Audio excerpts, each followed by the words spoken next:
It wasn't nice to grow up in Kew. Like, I like the area. I've lived here my whole life. When you walk down the shop and stuff like that, like, you know, you're always going to see people and they're going to, like, talk to you, and everyone knows everyone, really, in all life. That was obviously taken that day.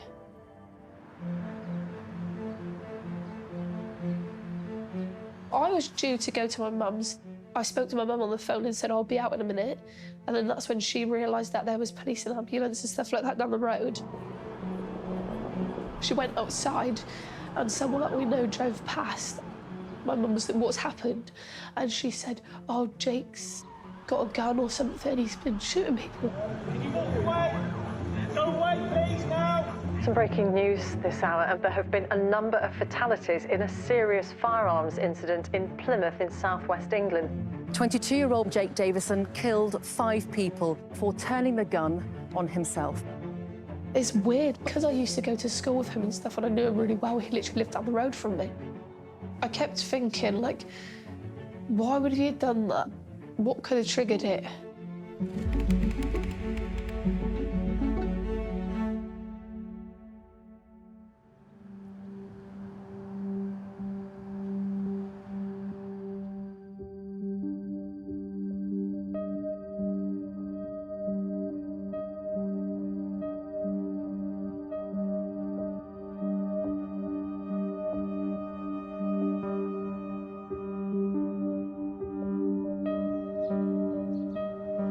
It's like in the Terminator, right?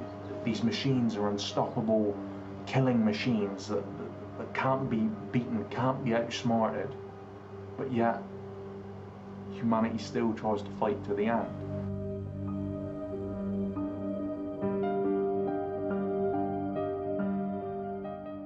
I like to think sometimes, you know, I'm a Terminator or something, and despite reaching almost total system failure, he keeps trying to accomplish his mission, you know?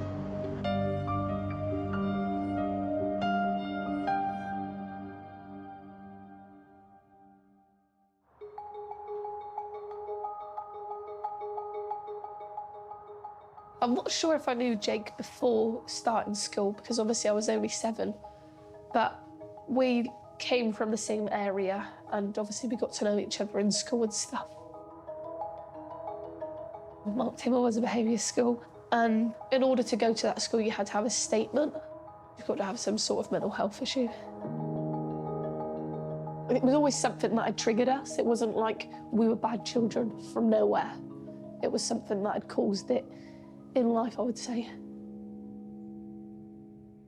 My dad passed away, I was 6, and so I was worried about anything happening to my mum. So I ended up being naughty at school so I could get sent home. And then, because I was being naughty at school, I had to go to behaviour school. I guess, like, we just all used to be out of control, really. Like, we was very naughty children. I first met Jake. He would have been about the age of 12 in, I believe, year 8. I was his tutor. Jake was at Mount Tamar because he was definitely ASD, autistic spectrum disorder. He was diagnosed fairly early, at about the age of 6 or 7. Quite quickly, I would have been recognised that his needs couldn't be met in mainstream. And he was there because Mount Tamar is designed to meet the needs of students like Jake. And we were very well trained to deal with that. It was so small. There was like 7 people in the class, mostly boys. Like most of my classes, I always was the only girl in there. And it's never anything nice, like, you don't ever talk about perfume or nails or anything like that, do you? Like, some days people would be on the roof and they would, like, just be throwing stones at people and, like, screaming at the teachers. And Jake, he would just lose his rag really easily. Like, it would be hard for teachers to restrain him. And people tried to, like, not get on the wrong side of him because he was strong and he could fly off the handle if he wanted. And when he did, you don't want to face that. And did you get a sense of what Jake's home life was like? I knew, like, when we was in school and stuff, Jake used to go up to Scotland to go and see his dad. His mum, Maxine, and his dad weren't together.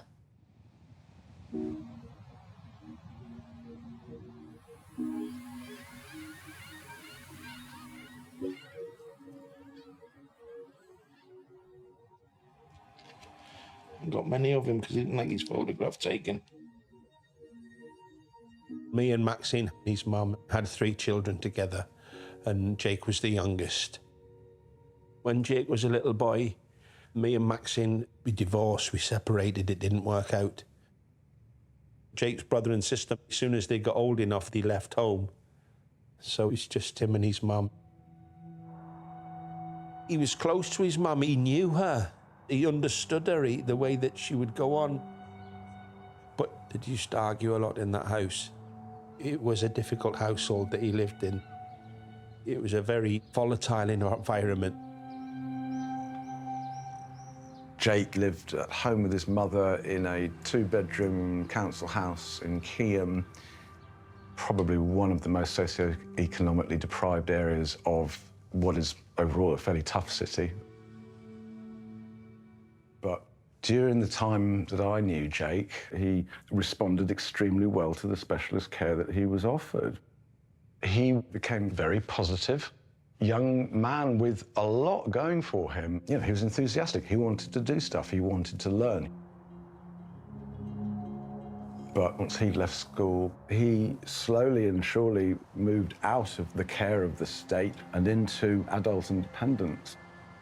The more he stepped out of that system, he didn't have the networks and the infrastructure that education obviously has around it, safeguarding people, checking up on his issues with mental health, etc. There's no doubt that the more he was removed from that care, the more vulnerable, really, he became. Did you stay in contact with Jake after school? No. I'd see him with his mum a lot in the street, but I would see him on his own quite a lot as well, like coming from work or coming from the gym or going to the gym or whatever. He was, like, known for having a high-vis jacket on with his work boots and shorts. If I seen him and I said all right to him, I would literally only get all right, and that would be it. Like, he wouldn't stop and have a conversation with you or anything. I never used to see him with friends. I didn't ever really see him with anyone else. He was more like a gamer, you know, like, he was socially awkward for sure.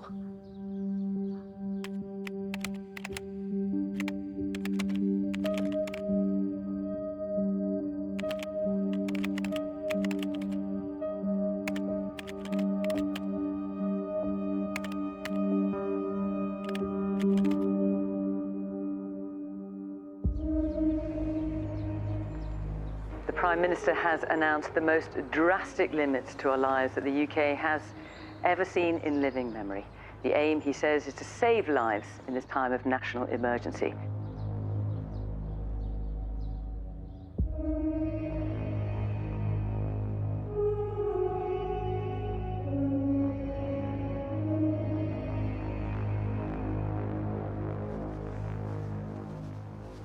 This is the place that me and Maxine first met, talking, getting to know each other. We just did it off straight away. I said, how comes I've never met you? Because I know all your family. And she said, well, I've always been here. Maybe because you haven't been looking, you know what I mean? And I said, what do you mean I haven't been looking? You know what I mean? I said, like, you're an attractive woman, I would have seen you. To come into town every day and she used to speak to the homeless, and instead of giving the homeless, like, spare change, she would go into a cafe and buy, like, a cup of coffee, and she would, like, buy people food and things like that, even though she didn't have the money to, like, pay for it herself. But it was just, like, she had brilliant qualities in a person. Look at that view, look. That's Mount Edgecombe over there, look. Yeah, I used to go there with Jake. He used to walk 100 miles an hour. I didn't really know a lot about Jake, actually. It's like, I knew that he had ADHD and he had different mental health problems. He was such a big lad, it's like coming up to like 6 foot. He was about 20 stone. He literally took over the house. Would come home from work, and the first thing he'd do would jump on a computer.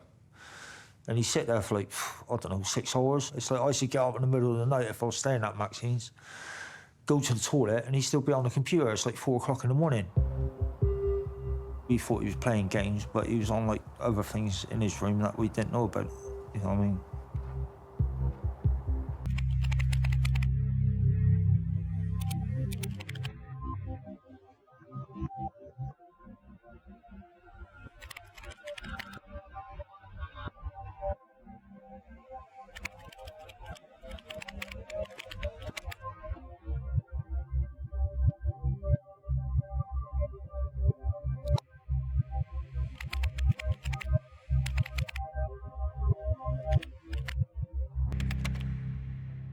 I could see that he was like at that age where he was probably sexually frustrated. And I remember he had a conversation with his mum going, "You've got a man, you're always in a relationship, how come I can't get a girlfriend for myself?" I even said to his mum, "Do you want me to take him down the street and get him like shagged with a prostitute?" And she's gone, "No, you ain't taking my son down the street and getting him like that way, intimidated by some woman that don't even know him." I said, "Yeah, but he must be feeling like frustrated because he's not been with one woman." Did Jake ever have a girlfriend in school? Not that I know of. I don't think he had a girlfriend. I don't understand why he struggled with that, because I don't think he was an ugly boy. I had girls into me. Fucking stupid, ridiculous mental barriers. Like, for me, a lot of the reason I didn't was because I was fat as fuck. You know? I sat there and think, how can I be on top of this girl with my fat thighs, my fat stomach, and I'm... Ugh! And now as an adult, I'm in male environments, and because I'm autistic or whatever you want to call it, I'm not very social. I'm naturally quite asocial, so I don't have big social circles to where I know I can meet girls and connect up with girls. But anyway, yeah, I sure hope I can make up for them lost years. I don't think you truly can, but maybe I can hopefully come to a point in my life where I'm content.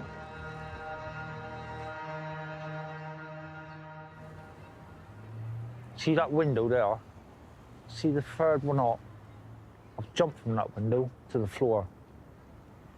Yeah, doing a burglary. I was doing a burglary, and the police were at the front door, and the only window was that window to get out.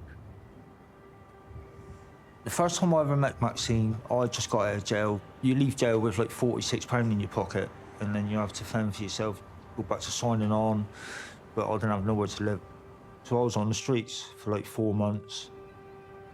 Maxine said to me, "Because they're locking everything down again, why don't you move in with me?" It's like she did ask me what I was in jail for, and I did tell her what I was in jail for. And she didn't really care. I got a 5.5-year sentence, so I ended up serving like 30 months in prison. Arson with intent to danger life. You know what I mean? The time that I lived with her, it's just like the best 6 months of my life. But I was rubbing Jake up the wrong way. I didn't like me at all. Every time I used to show any affection to Maxine, it's like it would cause an argument. It's like I was dating his mum, so he probably seen it as a threat. She was spending like longer with me, and then she was like dropping out Jake. We weren't literally there half the time, me and Maxine. We were like out the front door and doing our own thing. So like time I took Maxine home, it would be like 8, 9 o'clock in the evening. Jake was like, "Well, where have you been all day? Why you done my tea?" In the end, Maxine used to say to him, "Well, I have got my own life to live, you know what I mean? I can't live my life around you all the time. You can cook for yourself, so do it for yourself."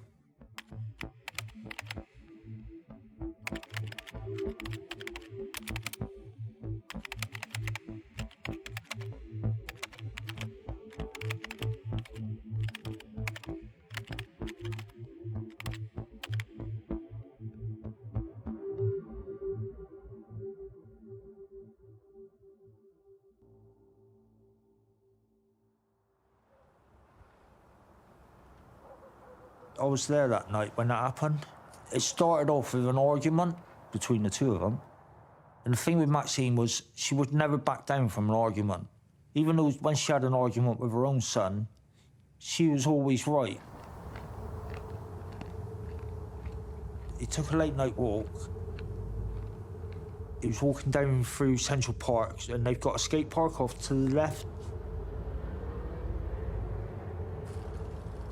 Some kids shouted out, "Look at you fucking weirdo, what are you doing walking by yourself?" or something like that. When he come back that night, the first thing that come out of his mouth to Maxine was, "I've just hurt someone in the park. Someone spoke to me like shit, so I ended up beating up on him." Like, "What are you fucking doing?" She said, "It's all cameraed up better." You know what I mean? She says, "You fucking mental."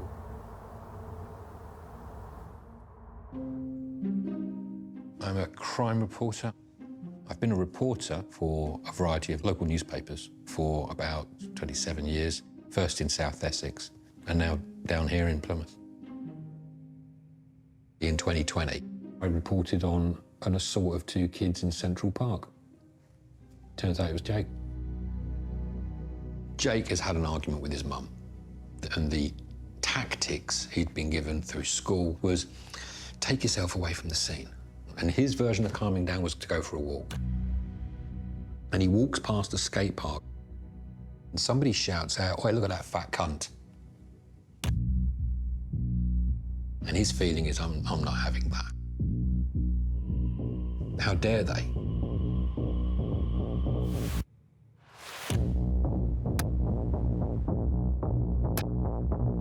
And he batters one of the kids. And he batters a girl who comes to the aid.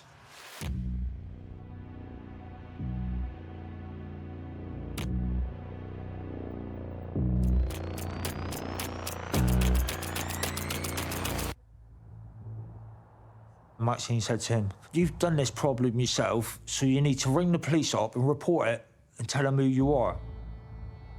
He ran up the stairs. Did you hear the bullets being put in the gun? Maxine went straight up the stairs and went, "What the fuck are you doing?" He said, "I'm going to go out and I'm going to take my gun and I'm going to shoot someone." She went, "No, you fucking not." And said to him, "You can fucking put that back in your cupboard and calm down." When I found out about that gun being in the house, I couldn't even sleep. It was like a 12-gauge pump action shotgun. And I went, "Well, why would you want a shotgun in the house for?" It's just fucking stupidity, you know what I mean? Jake, he was obsessed with guns, like fixated on them. When I was 12, I went to America, to Disneyland, Florida, and Jake wanted us to get him a T-shirt with a gun on it, so that's what we got him. An AK-47, that's a gun that Jake used to talk about a lot. Jake's personality, which is common in many autistic people, is a level of specialist interest which would be surprising outside a small team of experts.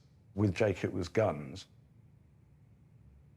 I remember him asking me for an air rifle when he was 13 or 14 or something. And I said, "Son, I'd get you an air rifle if I lived here and I could monitor you shooting at targets in the garden or going out shooting rats or whatever it may be. But I said I wouldn't get you a gun without an adult to supervise it." Maxine, her brother, he took Jake pheasant shooting and they shot his shotguns. Jake got into it in like a mad way and said, "Oh, I want my old shotgun, I want my own licence, rah, rah, rah."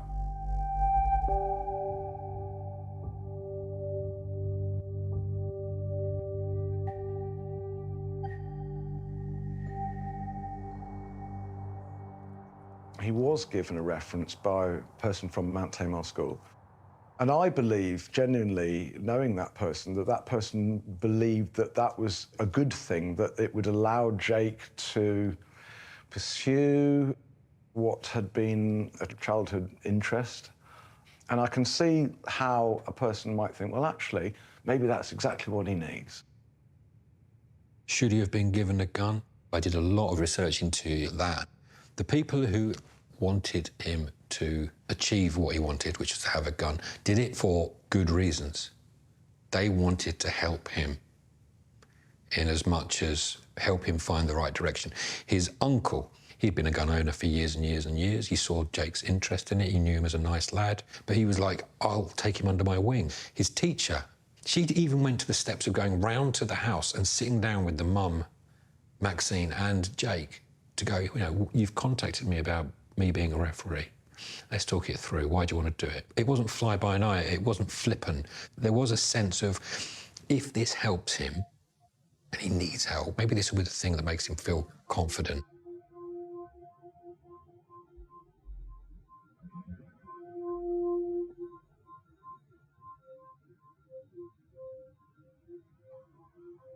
Once this picture went out, he was identified and gave himself up. However, we were also in the middle of lockdowns, and it turned out that the CPS had sent basically letters to all police.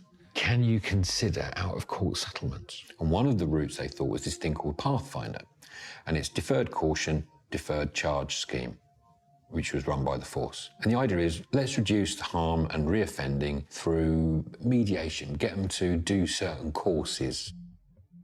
At no point during the offence did any alarm bells go, you do know he's got a gun, don't you? From when the offence happened, the assault in Central Park, through to when the course had run its course, he still had the gun. The whole time. It hadn't been flagged up. Eventually, Pathfinder let firearms licensing unit know. They look at it and go, ooh, and they go and take the gun off him.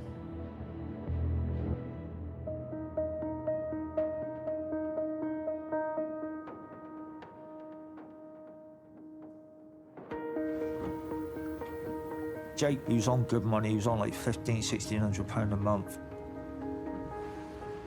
But he didn't have no friends at all. He was just a loner within himself. The only thing he used to literally do when I was living there was like 10 o'clock at night, he wanted to start training. It's like he's got neighbours next door to him that way and neighbours next door to him that way, and you're lifting like 320 kg and like you're smashing it onto a concrete floor, and it's like vibrating the house. Didn't care about anybody else but himself.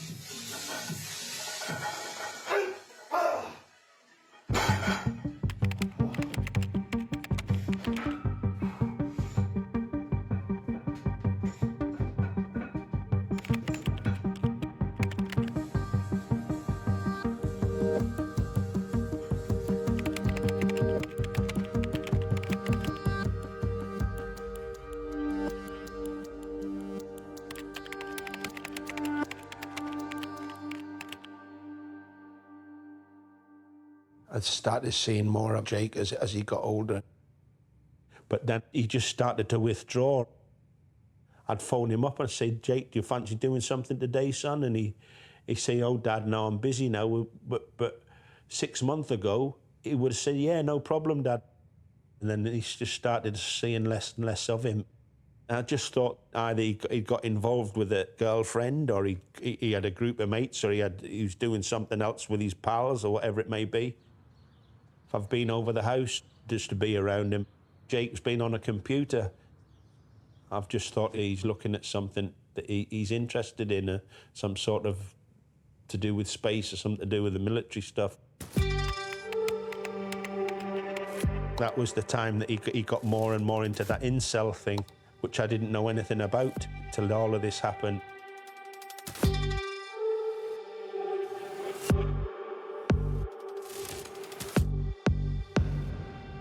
For those who want the long story short, incel by definition means involuntary celibate. Nothing more, nothing less. It all comes down to genetics. If you're genetically superior, women sense it. And bone development, height. Why do women hate short men? Because they have inferior bone development. The 3-tier scale of Chad, Normie, and Sub-5. So firstly, if you fall into this Chad category, then you pretty much get intimacy on dial-up. If you're wondering where all the Tinder matches are going, this is where they are going. I am not the type of person who believes women, or anyone for that matter, should be enslaved by any means. I love women. However, this does not mean that I don't believe that they have been given too much freedom and power that is totally unrestricted and that have caused problems for society. What do you know about incels? I don't. I actually don't know anything about them. How can you be so, like, roped into that kind of life, though? Like, it's almost not even real life. Do you know what I mean? How can you get so caught up in that? In a fake world, really, isn't it? Surely, if he had just waited out a little bit, like, he would have met someone in his life. It's odd.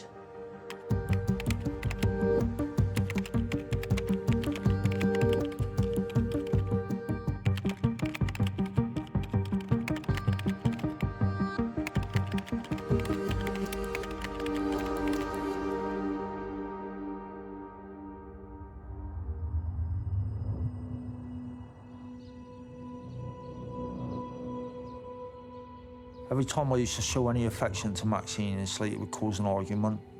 We was like sat in the kitchen. Maxine would be doing a meal and cooking something, and like it would stop me like going up behind her and kissing her on the side of the neck and things like that. You know what I mean? I couldn't do that in front of Jake.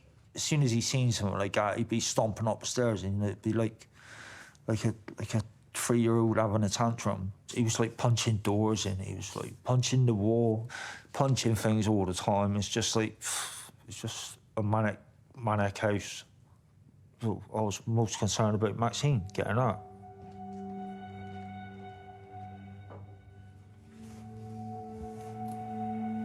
If I'd go over Maxine's house when I've been in Plymouth, I'd always go round and do a bit of painting and do a bit of something.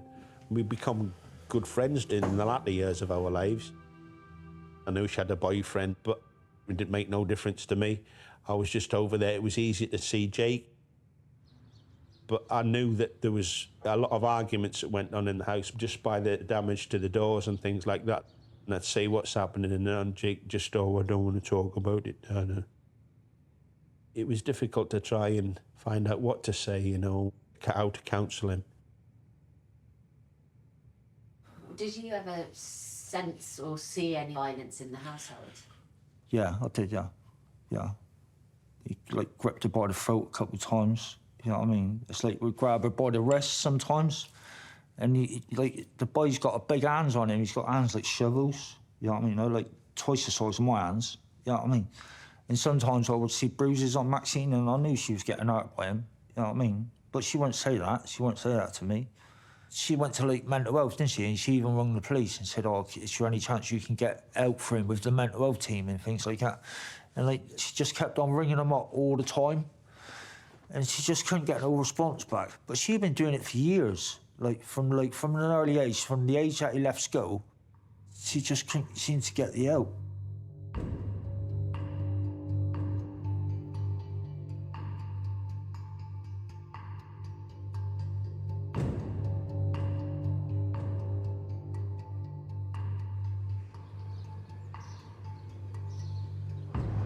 Don't have any willpower to do anything anymore. You know? I know a lot of people say, oh, that's weak-minded, that's pathetic, but dude, it's like how many years I've been working out, how many years I've been wanting and dealing with all these frustrations. Do I look any better? Or, I mean, I guess if that looks better to you, if that looks better to you, you know? You know, when I was 16, 17, 18, I had that passion, you know? And now I can't. I'm so beaten down and defeated by fucking life. That drive that I once had, that's gone now.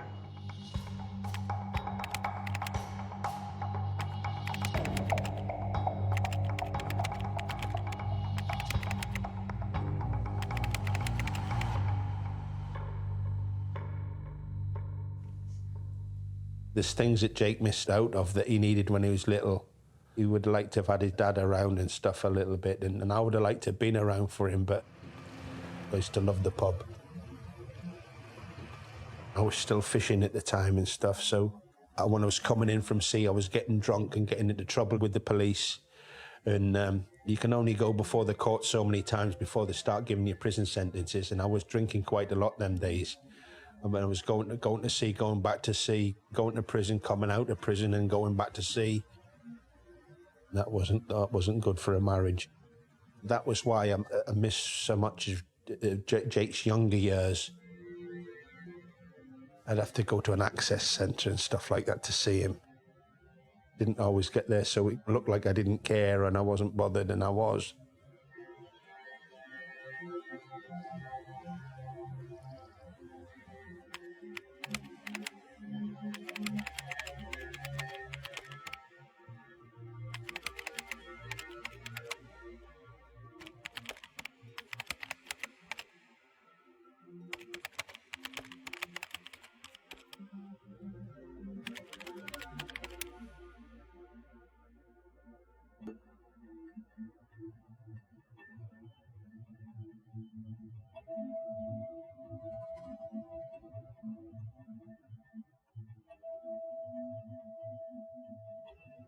After a period of time, he appeals and he's interviewed saying, you know, what are you going to do? We've looked at your Pathfinder material. They said you did really well on the course. And the decision is made, yeah, we think he's learned his lesson. We'll give him the weapon back. And so it's returned. But David Rees, the firearms inquiry officer, who made the decision to take it off him and return it, he never actually got to see the CCTV footage of the assault. Only people who had seen that video are the officers who investigated it. So he's told, probably not unlike I was, oh, this kid's been done for smacking a kid in the face. That's not a smack in the face.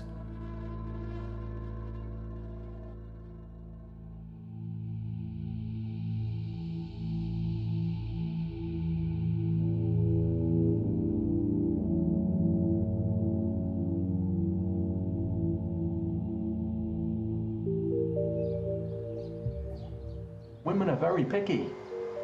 They do not want, need, or find average men attractive. This is the point. Yes, men are more stimulated by looks. We might look at a girl's ass and go, fuck, I want to stick it in her. Oh yeah, look at her. You know, women might not react like that, but you best believe who they let have sex with them, they're far more selective.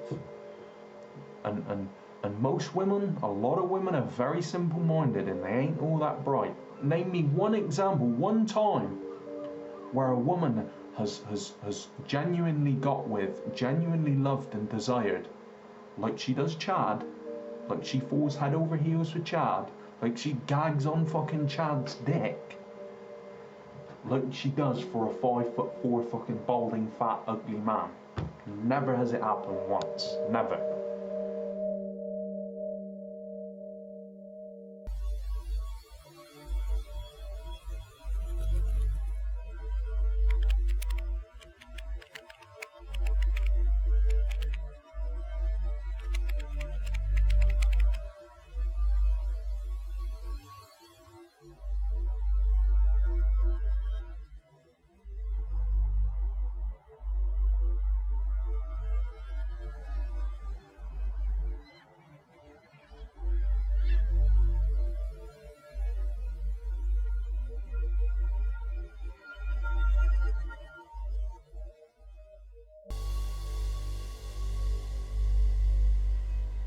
I was literally on the phone at the time, speaking to Maxine. And I could hear him arguing in the background. He was going, fucking shut up, Jake. You know what I mean? And that's all I heard was a shotgun going off.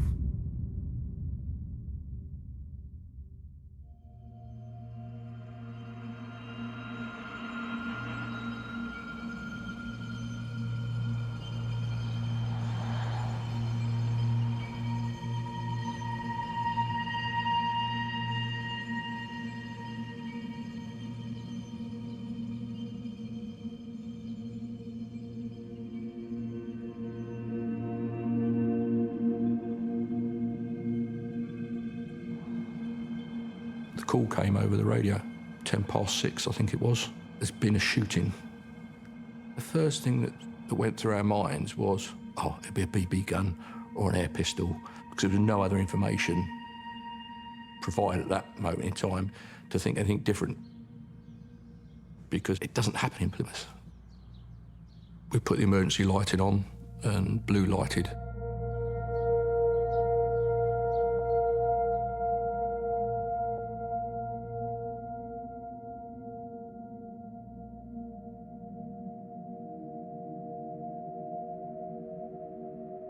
It was so scary.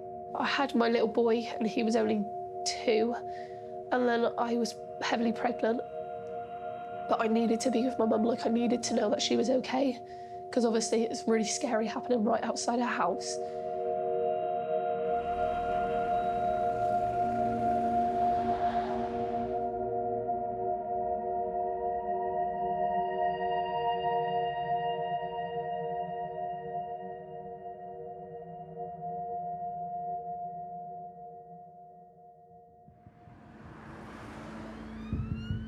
We turned left into Henderson Place, and there was a dozen or so people in the street started waving us down. And I could see a female in the doorway. She was pale in colour.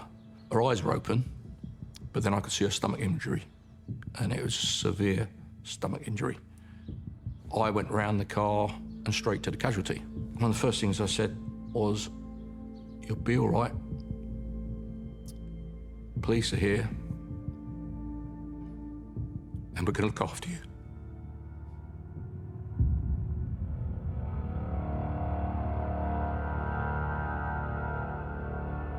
And all of a sudden, there were screams and shouts. "He's back, he's back." I saw a figure carrying a shotgun. And as I turned and saw him, my instinct just took over. I shouting at him to stand still so he didn't advance further down Henderson Place. It was important that I became the focus of his attention. I got within about 20 metres of him, placed the barrel under his chin, and he pulled the trigger. Don't wait, please, now! You walk away!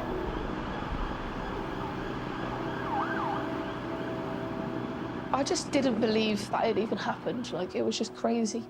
And then to find out that it was so close to home, being someone that I knew, someone that was right on the doorstep, like, it just was unbelievable.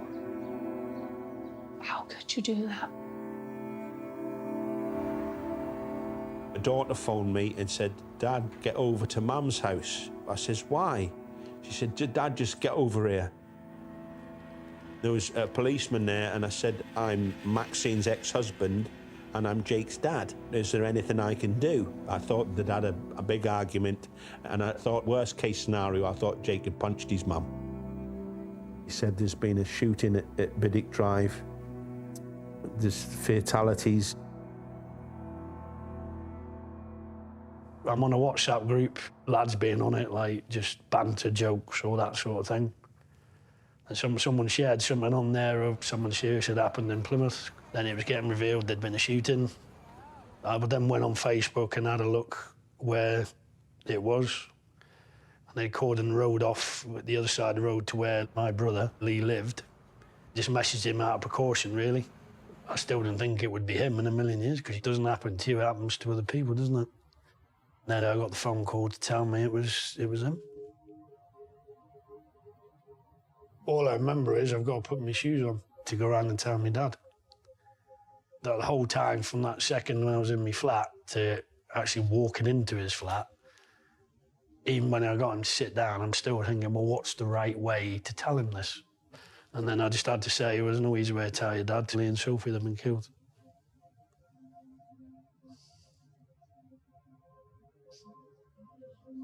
Shot you.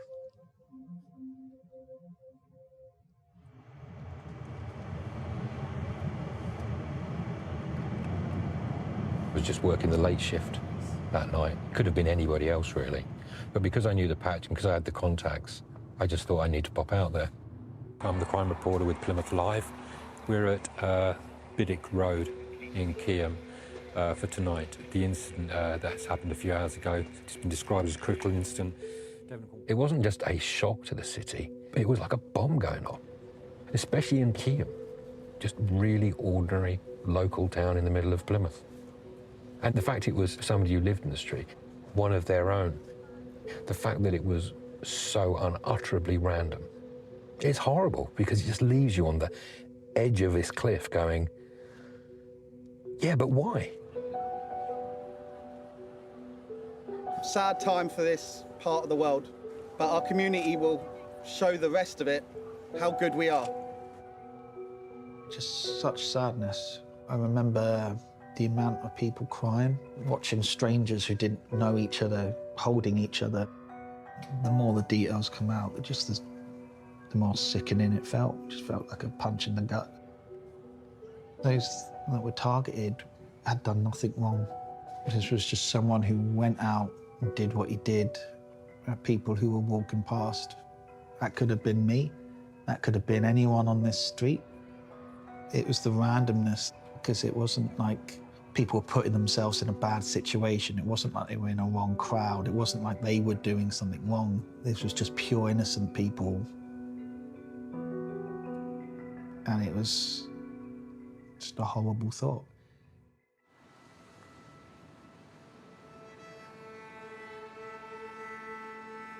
They're the victims, the ones who have lost their family members. Because my son had a shotgun. He shouldn't have been able to get a gun so easily. It's not just a black and white situation. I think there's been lots of things. But the stuff that's been going on in that house, it's triggered all of this. Jake's mental health and where he was at. Or stuff that he's been involved in with this incel, or an amalgamation of a lot of things. Obviously he got too caught up in it, didn't he? That he then ended up losing himself within it. If he had taken a step back a bit and found his feet a little and been able to lead a normal life. But who knows, like, there's always the what ifs, isn't it? Unfortunately, it's like his big brother became the internet, and that is not a good big brother or best mate to have. You get that sense he's constantly looking for answers. Why am I like this? Why have I got this and they've got that? If you don't have somebody to give you that guidance, and your guidance is that horrible incel rabbit hole, it's almost like being groomed or self-grooming. You're letting that ideology get to you, and there's no one around you to go, let's steer you off back to the real world, mate. That's like a recipe for disaster. There's a multitude of things from start to finish, from top to bottom. The fact he was allowed a gun licence in the first place, the fact the gun was taken off him and given back to him, and the fact that he was clearly ranting on social media all the time, you didn't pick up on that. The fact he was done for assault on a minor. I just hope they take steps to make sure it does not happen to anybody else again, because I wouldn't wish it on anybody. Really wouldn't.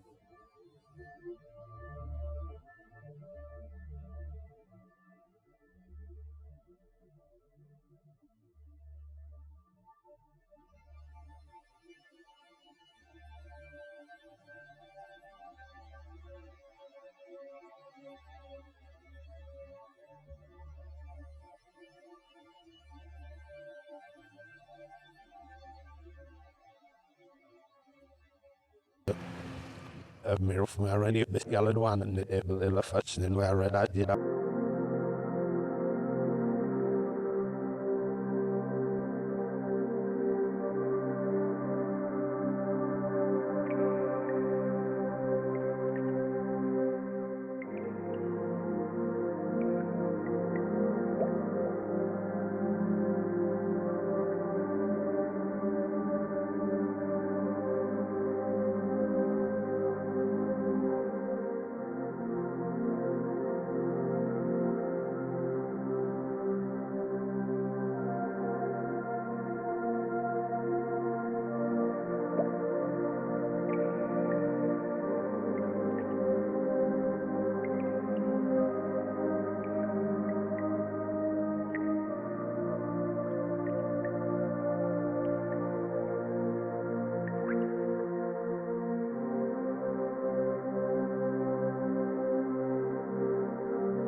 θάλασσα κάτω από τα νερά.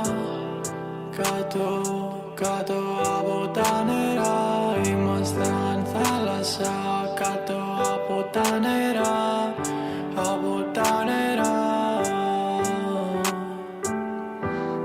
Ανέπνεα κάτω από το νερό. Ανέπνεα κάτω από το νερό. Ανέπνεα κάτω από το νερό. Κάτω ήμουνα κι ανέπνεα. Βρέθηκα κάπου στην έρημο. Σαν να παίζω. Jag syns med Åstrosen jag fiskna. Och vinnisna. Jag ser det så vinnisna. Jag ser marsnasten av vad du gör. Det jag lite en rätt spant mat sig på jag och sen season is. Jag är nog med att jag kan ju mig att jag sen kan det rosa någon säkert nog på något jag liv åt. Jag nöfnas inte nog nu med det du mis am du vis nästa skin asier ju. När mig grann så vi sen is amsna skaffein och så ser måste ju.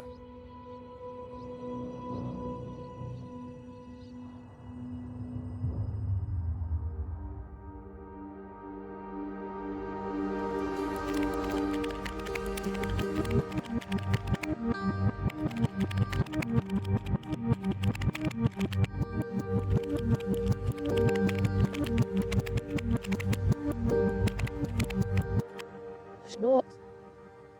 Fjallsinn los överviknal eller var det uppsökt för elårs. Eller säger det för att gefna. Han är ook bäst inte kvar. Han är bara fjallar med också musik eller så är. Jag vet fjallar nog alls inte mer. Jag vet se mig inte kvar. Vad var det för något? Vet jag. Så has me abani so. ناس صروف ضعف زاق ذهب نقل برشنا يروح زر واحد ما يعرف شنو مش نبي بهاي ذي وقت يعني ما زاد سيدر وإحنا مفضل سنين عبد قيل سنين بشرب هذا فنوين أروح مفزيل بشرب ناخذ طعم يا بقى هذا وزي سيد يا بقى زش عم نسدر وير نوي على عاد نوي سمسني إيش عم يصير فينا يركش ناش جلس نروح في يل سافس ضعف بس أيمون سلاش بقوا أكسس يرث نضل نوع بريفني فهيت زك نام روشي نما وداو يا نضل نوع لسناس نما وري بسيط كده نجد كده نجد ما زما خلاص سالنجنا مرومنا سنبا سيريس نوف نسني من شن فتنا باسني استرو الشيروت الله نو صدف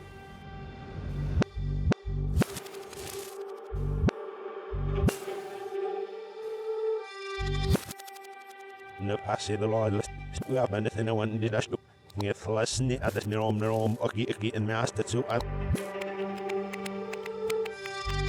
فاتشيش اللي بدويد المسيسية بسويد فرosmas det särskilt i netmas en kolsi åt sjuka. Här du gick mycket någon i men nu är det ju så jag hade varit va.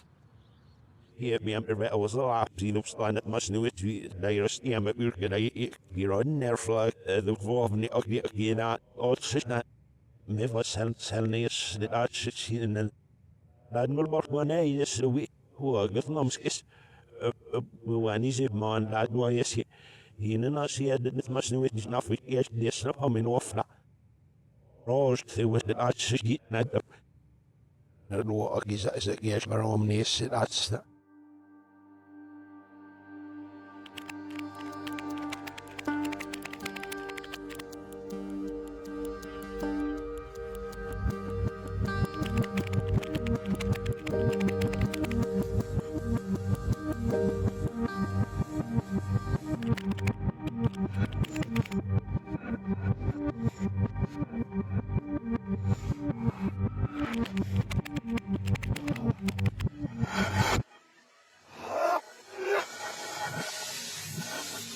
واسمع شوي ربنا أبرحني شوي نيربلو فيلسن أعرف يفمخ بسمو أنا شامس يحكي ناقص ندرني في اللي تفليني أو أنا سوس أتوين أو أنا سوس أتوين أكسيس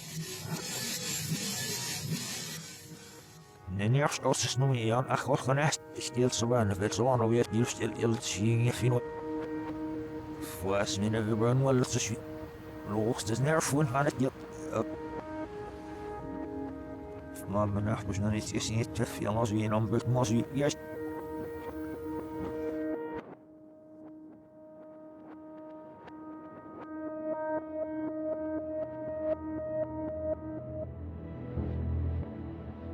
Van ik best nu again.